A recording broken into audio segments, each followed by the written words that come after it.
أعوذ بالله من الشيطان الرجيم. بسم الله الرحمن الرحيم. السلام علیکم ورحمۃ اللہ وبرکاتہ۔ سورۃ المومن آیت نمبر 15 سے 20۔ ان الحمد للہ والصلاة والسلام علی رسول اللہ اما بعد۔ اعوذ باللہ السمیع العلیم من الشیطان الرجیم من ہمزہ ونفخہ ونفثہ۔ رفیع الدرجات ذو العرش یلقی الروح من امرہ علی من یشاء من عبادہ يلقي الروح من أمره على من يشاء من عباده لينذر يوم التلاق يوم هم بارزون لا يخفى على الله منهم شيء لا يخفى على الله منهم شيء لمن الملك اليوم لله الواحد القهار اليوم تجزى كل نفس بما كسبت لا ظلم اليوم لا ظلم اليوم ان اللہ سریع الحساب وانذرهم يوم الآزفة اذ القلوب لدى الحناجر كاظمين وما للظالمين من حميم ولا شفيع يطاع يعلم خائنة الأعين وما تخفي الصدور والله يقضي بالحق والذین یدعون من دونہ لا یقضون بشیء ان اللہ هو السمیع البصیر۔ آیات زیر تفسیر میں اللہ رب العزت کی کئی ایک صفات کا تذکرہ ہے۔ اس کے علاوہ اللہ رب العزت نے اپنی طرف سے وحی اور اپنا پیغام نازل کرنے کے حوالے سے بتایا ہے کہ یہ پیغام جو میں اپنے بندوں پہ نازل کرتا ہوں یہ میری مرضی پہ منحصر ہوتا ہے کہ میں اپنے بندوں میں سے کس کا اس وحی اور اس پیغام کو اتارنے کے لیے انتخاب کرو۔ نبوت و رسالت انسان کو کوئی محنت کرنے سے حاصل نہیں ہوتی بلکہ یہ اللہ کے انتخاب سے حاصل ہوتی۔ اور پھر اللہ رب العزت نے آیات زیر تفسیر میں یہ بھی بتا دیا کہ یہ وحی میں اپنے منتخب اور پسندیدہ بندوں میں سے جس بندے پر بھی اتارتا ہوں تو اس کا ایک بنیادی مقصد یہ ہوتا ہے کہ میرا وہ بندہ، وہ نبی، وہ رسول، پیغمبر انسانوں کو قیامت کے دن میرے سامنے پیش ہونے سے ڈرائے اور آگاہ کرے۔ وحی کو نازل کرنے کا مقصد صرف خوبصورت آواز میں اس کی تلاوت کر دینا ہی نہیں ہے۔ وحی کو نازل کرنے کا مقصد صرف قسمیں اٹھانا اور پرے پنچایت میں قرآن پاک پر ہاتھ رکھ کے فیصلہ کرنا نہیں ہے، بلکہ وحی کا بنیادی مقصد لوگوں کو قیامت کے دن سے ڈرانا ہے، تاکہ لوگ اس دن کی ہولناکیوں کو اور اس دن کی سختیوں اور خوفناکیوں کو ذہن میں رکھ کر اس دنیا کی زندگی کو گزاریں اور اس دن کی کامیابی کے لیے تیاری کریں۔ اسی طرح آیات زیر تفسیر میں قیامت کے دن پیش آنے والے کچھ مناظر اور کچھ حالات کا تذکرہ بھی کیا گیا ہے، اور قیامت کے دن کی ہولناکیاں بیان کر کے یہ بتایا گیا ہے کہ اس دن اللہ کی عدالت میں کسی کی نہیں چلے گی۔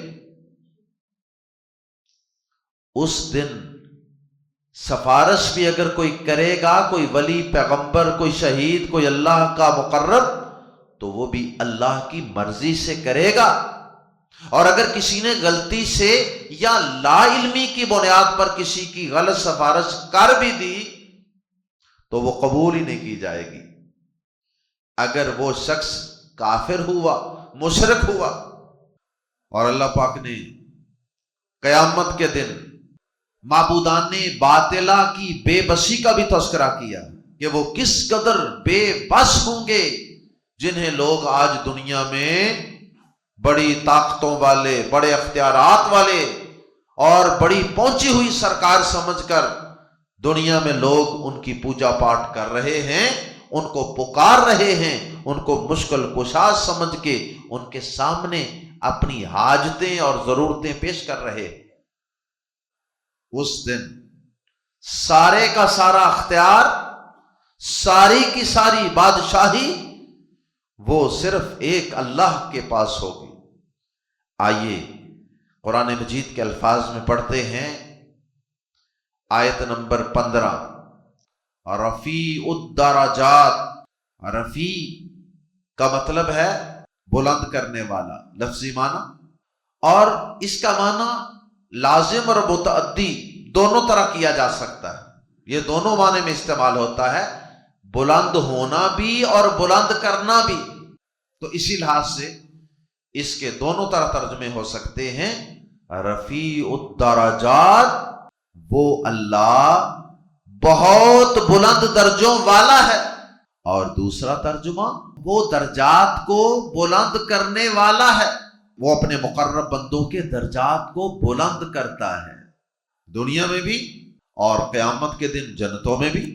تو وہ خود بھی بہت بلند درجوں والا ہے۔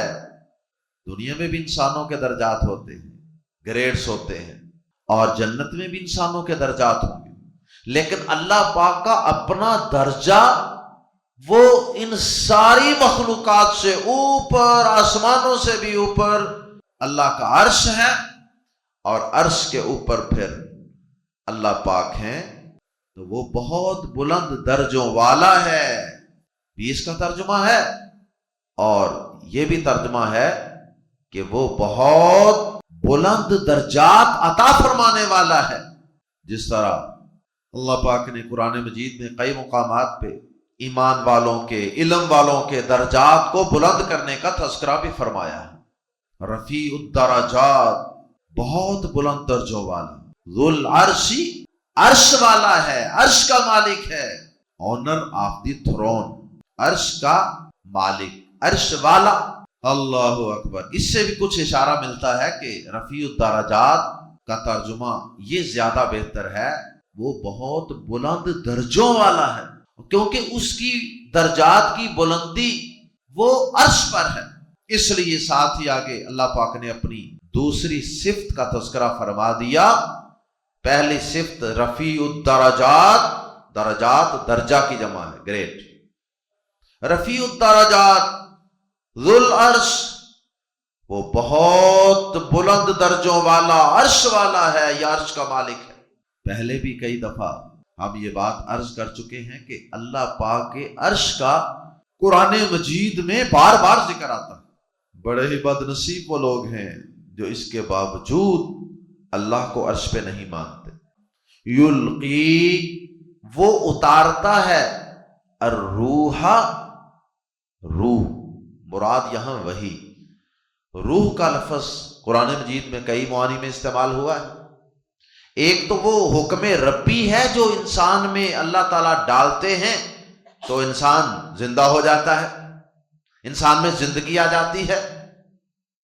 یسألونک عن الروح قل ہوا امر ربی، ایک تو وہ روح ہے، اور ایک روح جو ہے وہ جبریل امین کو بھی کہا گیا ہے، اور ایک روح اللہ پاک کی وحی کو بھی کہا گیا ہے، کیونکہ دونوں میں ریزمبلنس یہ ہے کہ جو انسان میں روح ڈالی جاتی ہے وہ روح انسان میں ڈالی جاتی ہے تو انسان میں زندگی آتی ہے۔ اسی طرح جو آسمان سے وحی اتاری جاتی ہے وہ بھی انسان میں آئے گی، انسان اس کو سنے گا، سمجھے گا، پڑھے گا، عمل کرے گا، اپنی زندگی میں لائے گا تو انسان میں روحانی طور پہ صحیح معنوں میں زندگی آئے گی۔ تو دونوں قسم کی روحیں ہی انسان کے جسم میں ہونی ضروری ہے۔ ایک وہ جو انسان کی دنیاوی زندگی کے لیے، اور یہ روح تو کافر کے جسم میں بھی ہوتی ہے، اور جو انسان کی روحانی زندگی کو تر و تازہ اور زندہ رکھتی ہے۔ یلقی الروح، وہ اتارتا ہے وہی، من امرہ، اپنے حکم سے۔ اللہ کے حکم کے بغیر تو جبریل امین کوئی فرشتہ اللہ کا پیغام لے کر کسی کے پاس نہیں نہ جا سکتا، اس لیے من امرہ، اپنے حکم سے، الی من یشاء، جس پر وہ چاہتا ہے، من عبادہ، اپنے بندوں میں سے، وہ اپنے حکم سے وہی اتارتا ہے اپنے بندوں میں سے جس پر چاہتا ہے۔ نبوت اور رسالت اللہ کی مرضی سے ملتی ہے، اور ساتھ ہی اللہ پاک نے اس وحی الہی کا مقصد، ایک بنیادی مقصد بتا دیا، لی، تاکہ ینذرا، وہ ڈرائے، یوم، وارن کرے، لفظی معنی اس کا وارن کرنا، کسی کو کسی خطرے سے قبل از وقت آگاہ کر دینا، لی، تاکہ ینذرا، وہ ڈرائے، یوم، دن، الطلاق، یہ طلاق تا کے ساتھ ہے، وہ طلاق نہیں ہے جو توئیں کے ساتھ ہوتا ہے، جو خاوند اپنی بیوی کو طلاق دیتا ہے، یہ وہ طلاق نہیں ہے، یہ تا کے ساتھ طلاق۔ یہ لفظ جو ہے اس کا مطلب ہے ملاقات کرنا، اسی سے نکلنے والا ایک لفظ ہے ملاقات، لاقیہ یلقا، ملاقات، اور اس سے مراد کیا ہے؟ یوم الطلاق، ملاقات کا دن، لینذر یوم الطلاق، تاکہ وہ آپس کی ملاقات کے دن سے ڈرائے، تاکہ وہ ڈے آف میٹنگ سے ڈرائے لوگوں کو۔ یاد رہے کہ قیامت کے قرآن مجید میں کئی نام ہیں، جن میں سے ایک نام یہ ہے یوم الطلاق، ایک نام ہم اور بھی آگے پڑھیں گے، یوم الطلاق، ملاقات کا دن۔ اور قرآن مجید میں قیامت کے کئی نام آئے ہیں، 20 نام ہیں، بہرحال ان میں سے ایک نام یہ ہے لینذر یوم الطلاق، تاکہ وہ انہیں ڈرائے ملاقات کے دن سے۔ اب یہ دو چیزوں کا ملنا، طلاق، روحوں کا جسموں سے مل جانا، یہ بھی قیامت کے دن ہوگا، آسمان کے فرشتوں کا نیچے نازل ہونا زمین پر اور انسانوں سے ملنا، یہ بھی قیامت کے دن ہوگا۔ اسی طرح سے نیک اعمال کا بدلہ اور برے اعمال کا برا بدلہ، یہ دونوں چیزیں بھی انسانوں کو ملیں گی، یعنی انسان کا اور اس کے اعمال کے بدلے کا بھی آپس میں اس دن ملاقات کرنا ہوگا، یہ بھی آپس میں ملاقات کریں۔ اسی طرح سارے انسانوں کی کل قیامت کے دن رب کائنات سے بھی ملاقات ہوگی، اس سینس میں بھی۔ بہرحال قیامت کے دن بڑی ملاقاتیں ہوں گی۔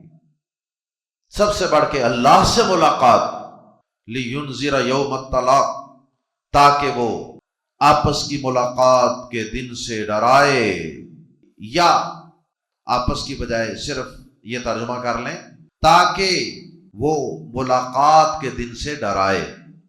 یوم، جس دن، آگے قیامت کے متعلق اللہ پاک نے کچھ مزید قیامت کے دن کے حالات بیان کر دیے، اور اس دن کی کچھ سختیاں اور مناظر۔ یوم، جس دن، ہم وہ یعنی انسان، بارزون، صاف ظاہر ہوں گے۔ بارزون کا ایک معنی ننگے ہوں گے، صاف ظاہر ہوں گے، کھل جائیں گے۔ آج تو دنیا کے اندر انسان نے بڑے بیس بدلے ہوئے ہیں، بڑے پردوں میں انسان چھپا ہوا ہے، تو قیامت کے دن انسان بالکل کھل کر اللہ کے سامنے ظاہر ہو جائے گا۔ آج انسان غاروں میں بھی چھپے ہوئے، کپڑوں میں بھی لپٹے ہوئے۔ اللہ اکبر، یوم ہم بارزون، جس دن وہ صاف ظاہر ہوں گے۔ لا یخفا، نہ چھپی ہوگی، علی اللہ، اللہ پر، منہم، ان میں سے، یا ان کی، شیئن، کوئی چیز، ان میں سے کوئی چیز یا ان کی کوئی چیز اللہ پر چھپی اور مخفی نہیں ہوگی۔ یہ نہ سمجھنا اس جملے سے کہ شاید دنیا میں اللہ سے مخفی ہے، دنیا میں بھی اللہ تعالیٰ سے انسانوں کی کوئی چیز مخفی نہیں ہے۔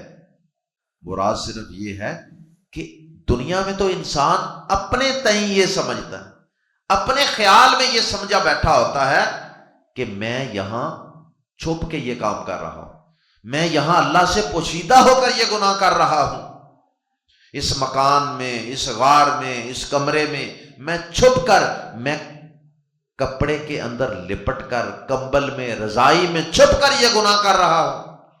انسان اپنے خیال میں سمجھتا ہے کہ میں چھپ گیا ہوں، لیکن قیامت کے دن یہ جو ظاہری طور پہ دنیا میں انسان چھپتا تھا نا، یہ ظاہری طور پہ چھپنا بھی قیامت کے دن ختم ہو جائے۔ اللہ اکبر، سورہ ہود آیت نمبر 5، اللہ پاک فرماتے ہیں، الا انہم یثنون صدورہم لیستخفوا منہ، سن لو، بلا شبہ وہ اپنے سینوں کو موڑتے ہیں، اس طرح بینڈ ہونا، بلا شبہ وہ اپنے سینوں کو موڑتے ہیں تاکہ اس سے اچھی طرح چھپے رہیں۔ یعلم ما یسرون وما یعلنون، بے شک وہ جانتا ہے جو کچھ وہ چھپاتے ہیں اور جو کچھ وہ ظاہر کرتے ہیں۔ انہ علیم بذات الصدور، بے شک وہ سینوں کی پوشیدہ باتوں کو بھی جانتا ہے۔ اللہ اکبر، قیامت کے دن کوئی آؤٹ نہیں رہے گی، حتیٰ کہ یہ مکانات، یہ دیواریں، یہ درخت، یہ پتھر، یہ پہاڑ، یہ ساری چیزیں ختم کر دی جائیں گی، جیسا کہ سورہ طٰہٰ میں اللہ پاک نے فرمایا، لا تری فیہا عوجا ولا امتا، اس دن انسان نہ تو اس زمین پہ کوئی اس طرح موڑ دیکھے گا، کوئی موڑ ہو، دائیں طرف مڑ گیا جی بندہ، چور ڈاکو آج بھاگ کر کوئی واردات کر کے چھپ نہیں جاتے، دائیں طرف گلی میں مڑ کے آگے پھر بائیں طرف مڑ کے پولیس کے ہاتھ میں نہیں آتے۔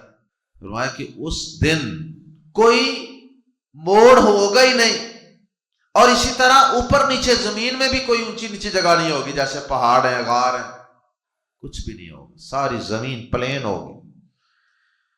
اور پیارے نبی صلی اللہ علیہ وسلم کے فرمان کے مطابق جو صحیح بخاری میں موجود ہے، قیامت کے دن تو انسان کے جسم پر بھی کوئی کپڑا نہیں ہوگا۔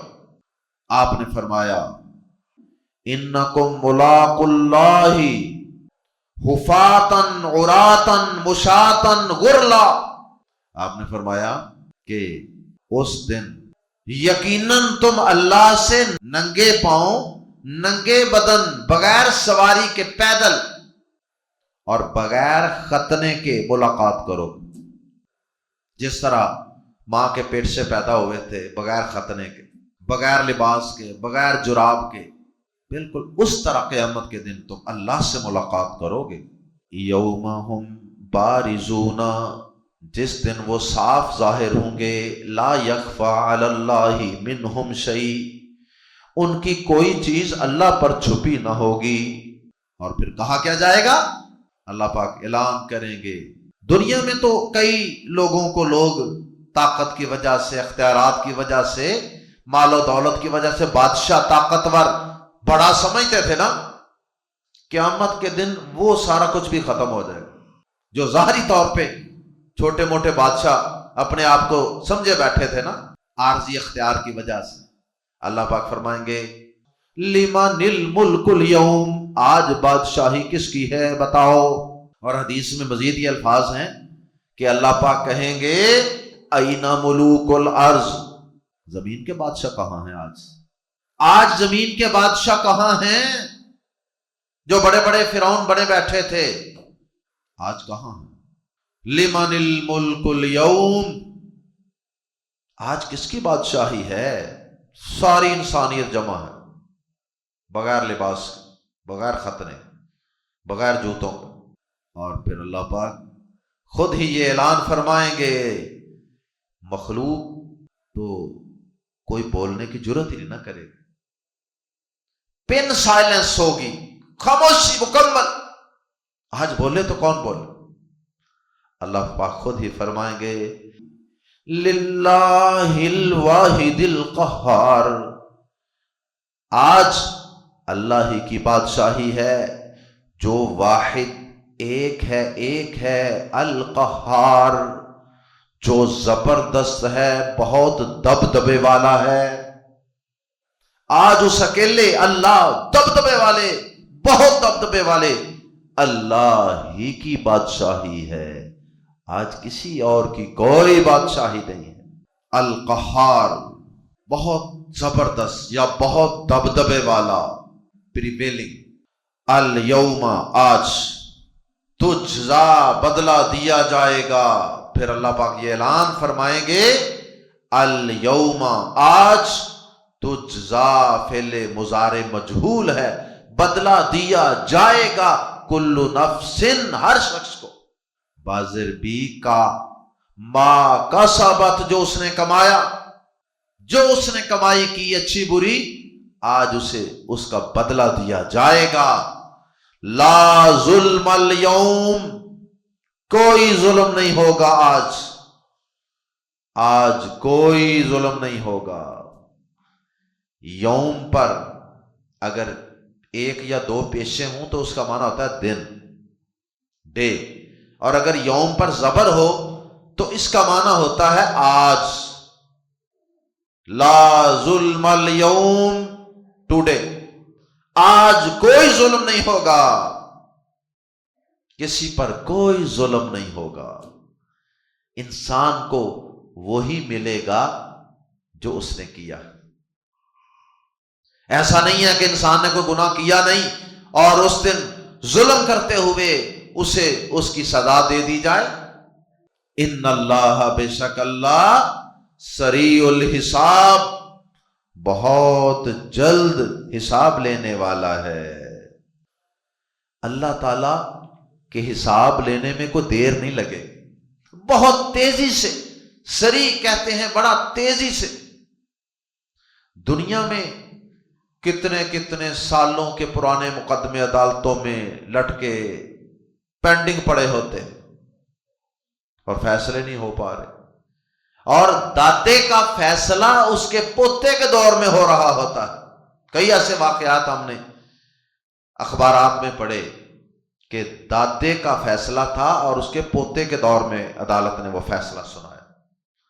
اللہ اکبر! کیونکہ عدالت کا جج بیچارہ علم سے کورا ہے، وہ تو چند ظاہری شہادتیں اور وقوع اور علامات اور نشانیاں دیکھ کر وہ کسی نتیجے پر پہنچتا ہے، پھر بھی اسے پورا یقین نہیں ہوتا کہ میں فیصلہ 100% صحیح کر رہا ہوں کہ غلط۔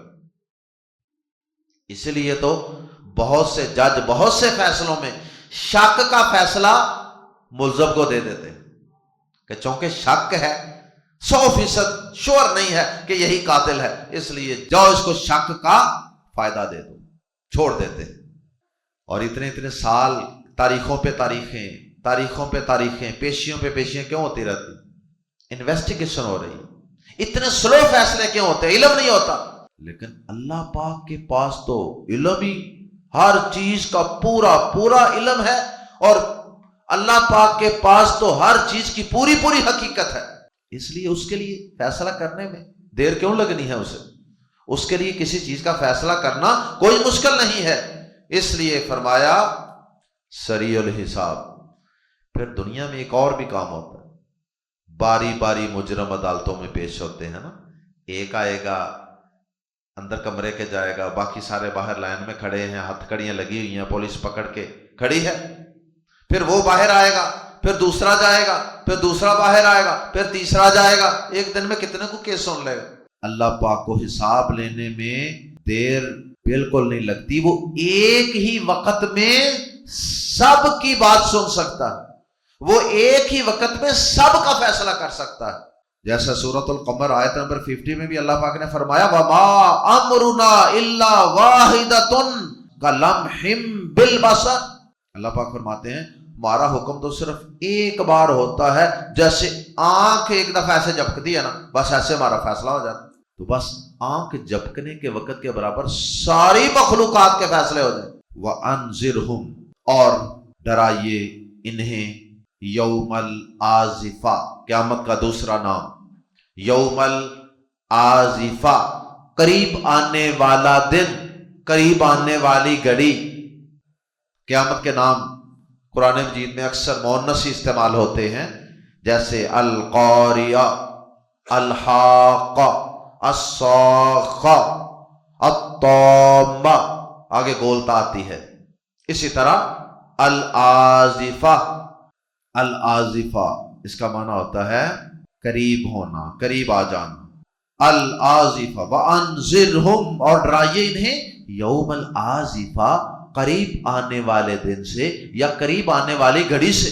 قیامت کے جو نام ہوتے ہیں نا، یہ اصل میں سارے الساعہ، قیامت کو الساعہ کہتے ہیں نا، یہ اس کی صفات ہوتے ہیں، تو وہ چونکہ مؤنث ہے اس لیے الآزفہ اور دیگر نام بھی اکثر مؤنث استعمال ہوتے ہیں۔ اللہ اکبر۔ وَأَنذِرْهُمْ، اور ڈرائیے انہیں، یوم الآزفہ، قریب آنے والے دن سے، اپروچنگ ڈے، بہت قریب آنے والا دن۔ جیسے اللہ پاک نے سورہ انبیاء کی آیت نمبر 1 میں فرمایا اقترب للناس حسابهم، لوگوں کا حساب بہت قریب ہے اور وہ غفلت میں گرے پڑے ہیں، سمجھتے ہیں یہ بڑی دور ہے موت، بڑی دور ہے قیامت، بڑی دور ہے حساب۔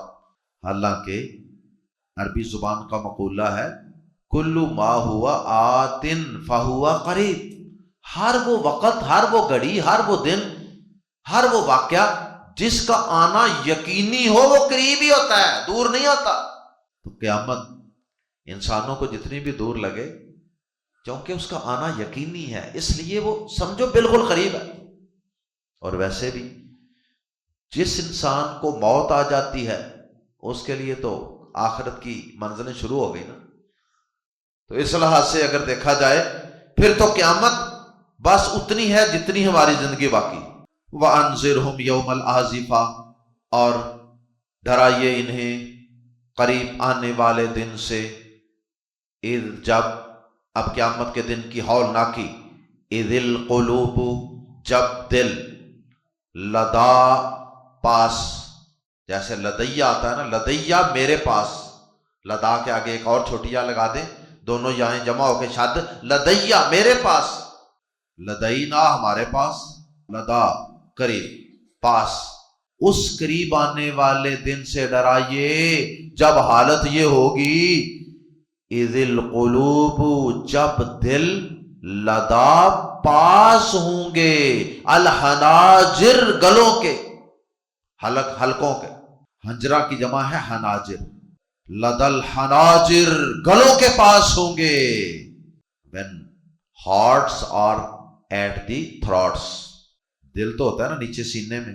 اور یہ مارے سٹریس کے، یہ مارے غم اور خوف کے، یہ ایسے لگے گا کہ جیسے یہ حلق میں آ کر اٹک گیا، نہ تو یہ باہر نکل رہا ہے جسم سے کہ جان چھوٹ جائے، یہ نکل جائے اور موت واقع ہو جائے، جان چھوٹ جائے، اور نہ ہی یہ واپس اپنی جگہ پر جا رہا ہے کہ انسان کو قرار اور سکون آ جائے۔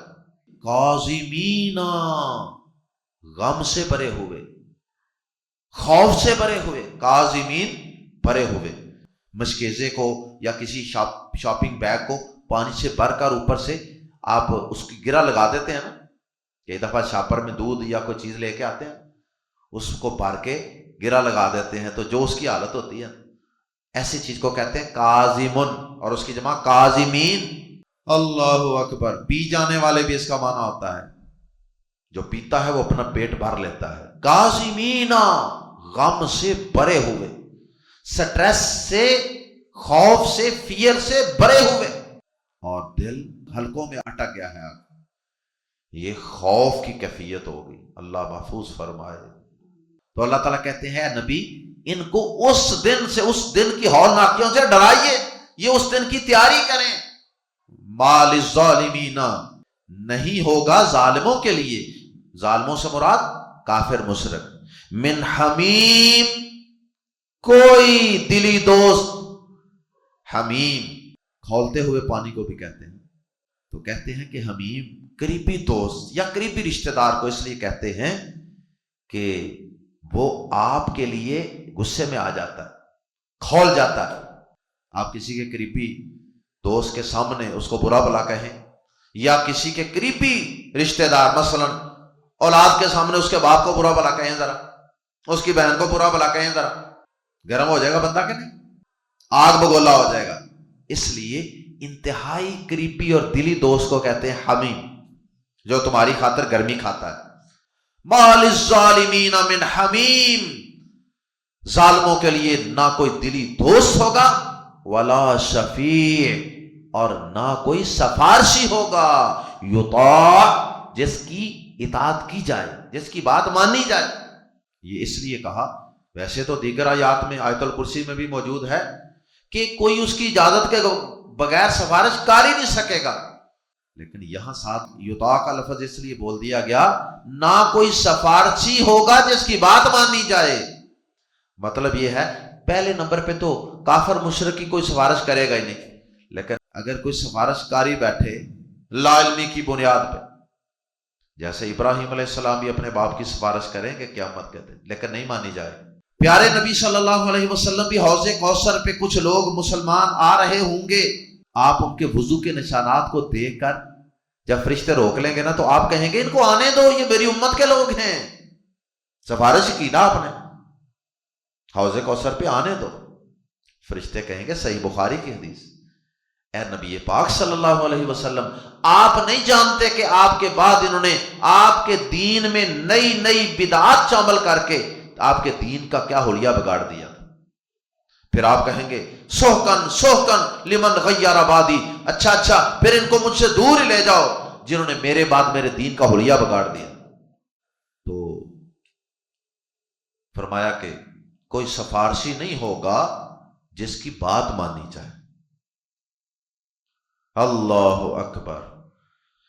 سورۃ زخرف آیت نمبر 67 میں اللہ پاک فرماتے ہیں کہ دوست ہونا تو دور کی بات، سفارشی ہونا تو دور کی بات، قیامت کے دن یہ کافر یہ ایک دوسرے کے دشمن بن جائیں گے۔ الاخلاء یومئذ بعضهم لبعض عدو الا المتقین، خلیل کی جمع خلا، سب دلی دوست اس دن ایک دوسرے کے دشمن ہو جائیں گے مگر متقی لوگ نہیں ہوں گے۔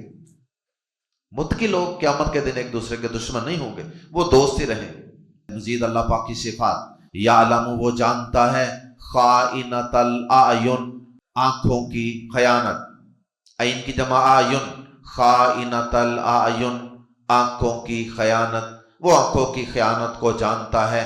یہ مرکب اضافی ہے، لیکن مرکب توصیفی کے معنی میں اس کا ترجمہ ہوگا خائنۃ الاعین، آنکھوں کی خیانت کو، وما، اور اسے بھی جو تخفی چھپاتے ہیں، الصدور، سینے، صدر ان کی جمع، سینے چھپاتے ہیں، سینے میں دل ہوتا ہے نا، دو چیزوں کا بطور خاص ذکر کیا. ویسے تو اللہ پاک ہر چیز ہی جانتا ہے، ان دو چیزوں کا اس لیے ذکر کیا کہ انسان آنکھوں سے بڑی خیانتیں کرتا ہے جو کسی پاس بیٹھے شخص کو بھی پتہ نہیں چلتی. انسان آنکھوں کے ساتھ کسی حرام چیز کو دوسروں سے چوری چوری دیکھ رہا ہوتا ہے. اسی طرح سے بعض اوقات انسان آنکھوں کے اشاروں سے ہی کسی غیر محرم عورت سے، یا غیر محرم عورت کسی غیر محرم مرد سے آنکھ کے اشارے سے، آئی کانٹیکٹ کے ذریعے سے ہی حرام اور ناجائز تعلق قائم کر لیتا، دوستی ہو جاتی ہے صرف آنکھوں کے ذریعے سے. اسی طرح انسان دل کے اندر بھی بہت سی باتیں چھپائے بیٹھا ہوتا ہے، کسی کو نہیں پتا ہوتا. اس لیے ان دو چیزوں کا بطور خاص ذکر کیا کہ انسانوں باز آ جاؤ آنکھوں کی خیانت سے اور دلوں میں گناہ اور گناہ کی باتیں چھپانے سے، اس لیے کہ تم نے کل قیامت کے دن اس کے حضور پیش ہونا ہے جو آنکھوں کی خیانت کو بھی جانتا ہے اور اسے بھی جو تمہارے سینے چھپاتے. واللہ، اور اللہ، یقضی، فیصلہ کرتا ہے، بالحق، کی حق کے ساتھ، اور اللہ حق کے ساتھ فیصلہ کرے. جو آنکھوں کی خیانت تک کو جانتا ہے، آنکھوں کے اشاروں تک کو جانتا ہے اور دل میں چھپے ہوئے راز تک سے واقف ہے، تو کیا وہ صحیح فیصلہ نہیں کرے گا؟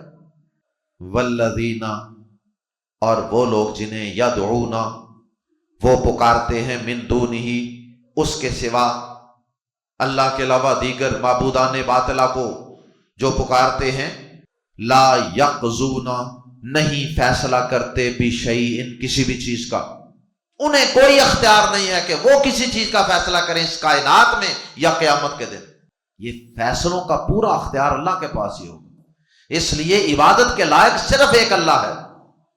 مزید اللہ پاک کی صفات آخر میں بیان فرمائیں، ان اللہ، بے شک اللہ، السمیع، سب کچھ سننے والا ہے، البصیر، سب کچھ دیکھنے والا ہے. تو پھر وہ فیصلہ کیوں نہیں کرے گا اور حق کے ساتھ فیصلہ کیوں نہیں کرے گا؟ اللہ ہم سب کو اپنی آخرت کی فکر کرنے کی توفیق عطا فرمائے. اللہ قیامت کے دن کی ہولناکیوں سے ہمیں اپنی پناہ میں رکھنا. سبحانک اللہم وبحمدک، اشہد ان لا الہ الا انت، استغفرک واتوب الیک.